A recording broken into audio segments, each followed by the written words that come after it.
Hi welcome to my channel Nariyal English classes. Nariyal English classes में आपका स्वागत है। Today we will discuss the important marks of punctuation and they are full stop, comma, semicolon, colon, inverted commas, apostrophe, hyphen and dash.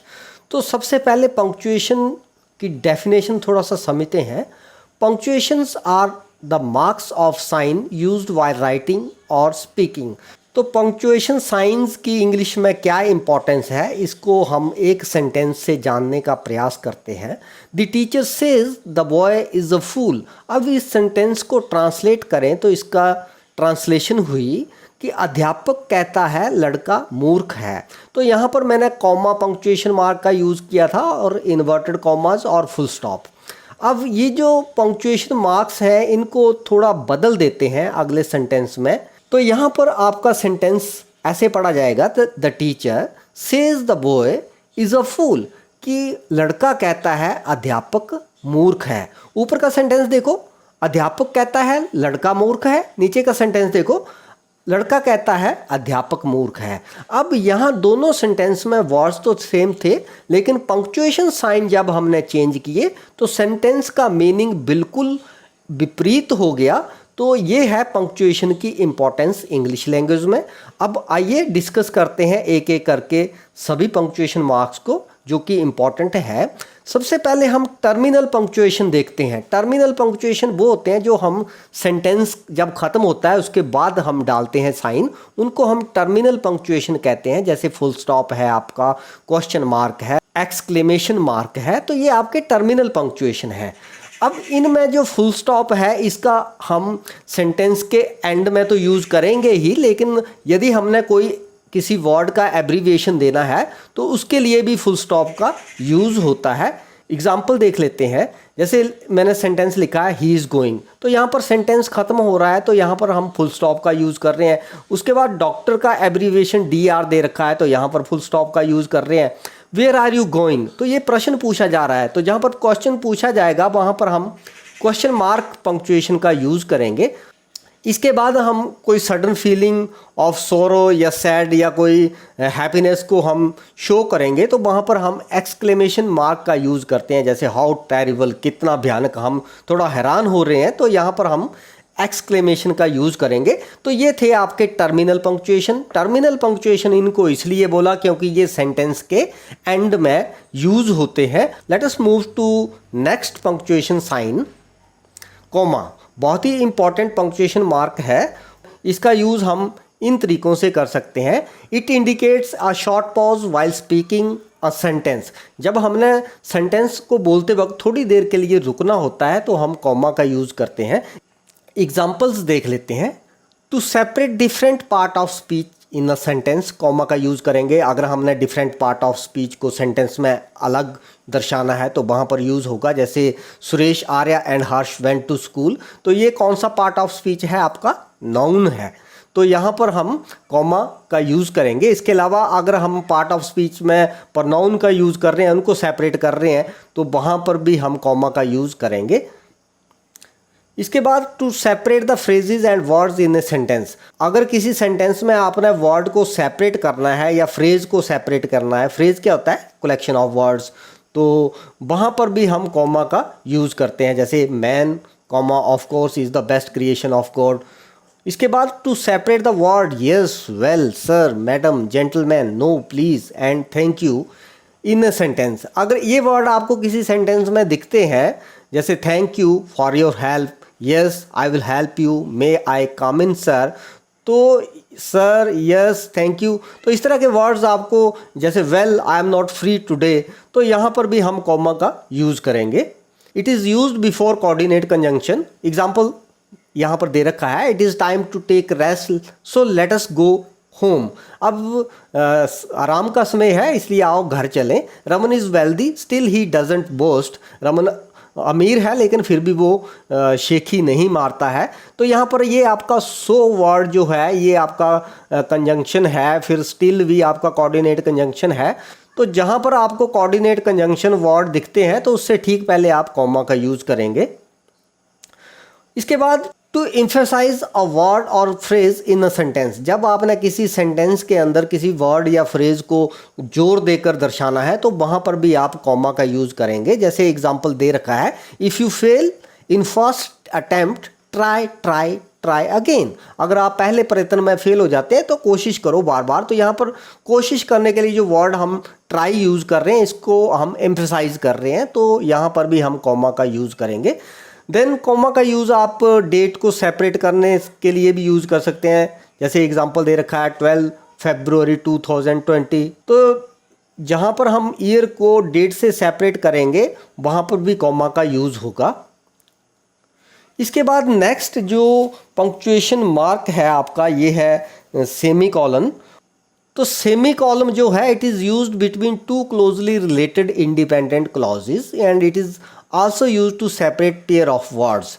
तो semi column जो है ये full stop के लगभग आधे समय को प्रकट करता है, और कॉमा से अधिक देर तक अगर आपने रुकना है, जैसे कॉमा था आपका थोड़ी देर के लिए रुकने के लिए, लेकिन थोड़ी देर से आपने अगर ज़्यादा देर रुकना है तो वहाँ कॉमा की जगह हम सेमी कॉलम का यूज़ करेंगे।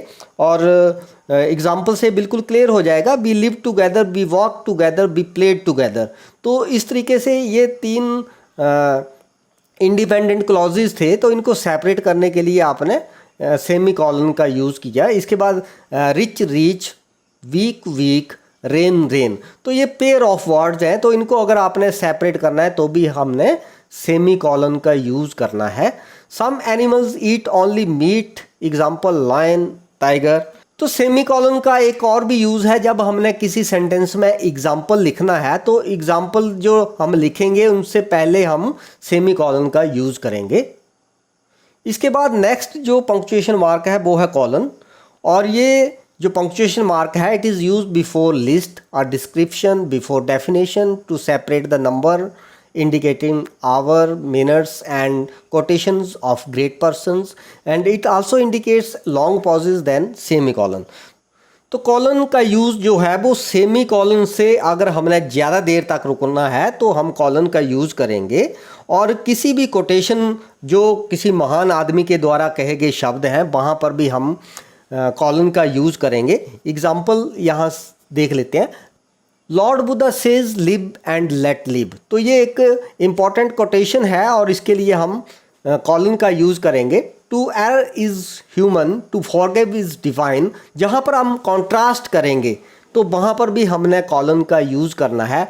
इसका नेक्स्ट एग्जांपल है, यदि हमने टाइम शो करना है तो आवर को मिनट से सेपरेट करने के लिए भी हम कॉलन का यूज़ करेंगे, या कोई मैथमेटिक्स में आप अनुपात बताते हैं, रेशो बताते हैं, वहाँ भी हम कॉलन का यूज़ करते हैं।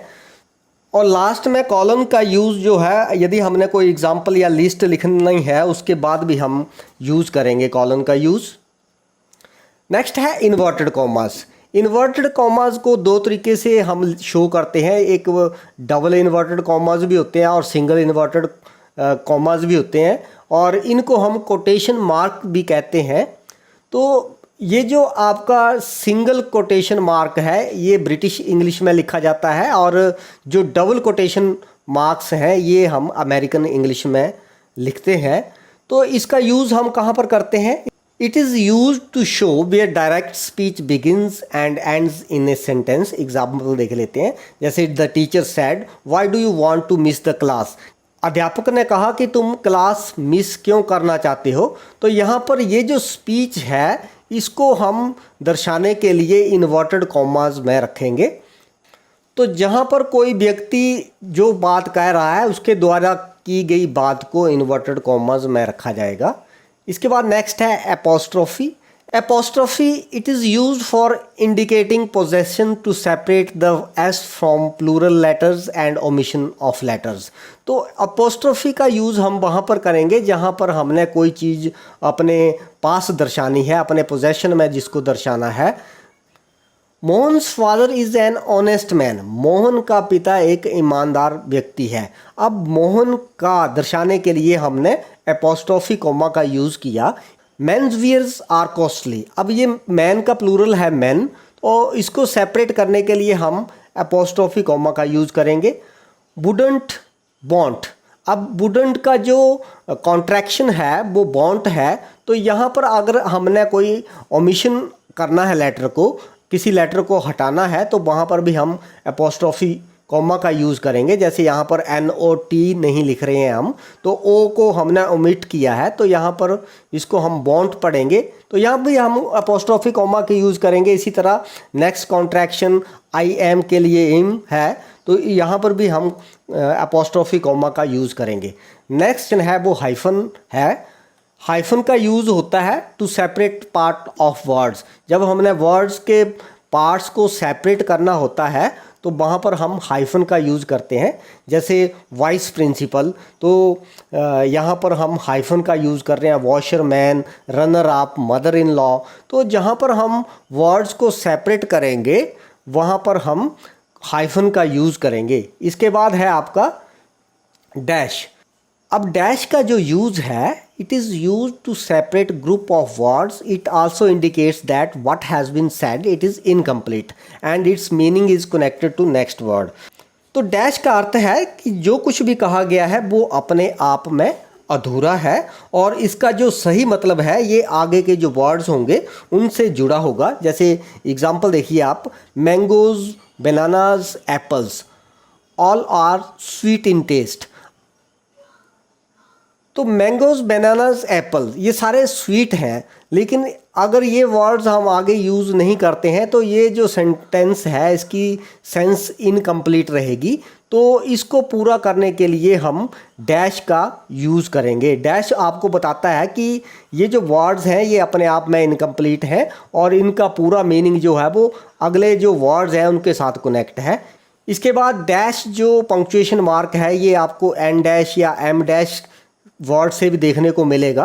तो एन डैश और एम डैश में डिफरेंस ये है कि एन डैश का जो साइन है पंक्चुएशन मार्क वो एन जो लेटर है उसके बराबर होता है लगभग, और जो एम डैश है उसका पंक्चुएशन मार्क लेटर एम के बराबर होता है। तो एम लेटर एन से थोड़ा सा बड़ा होता है, तो एम डैश जो है वो एन डैश से थोड़ा सा बड़ा होता है।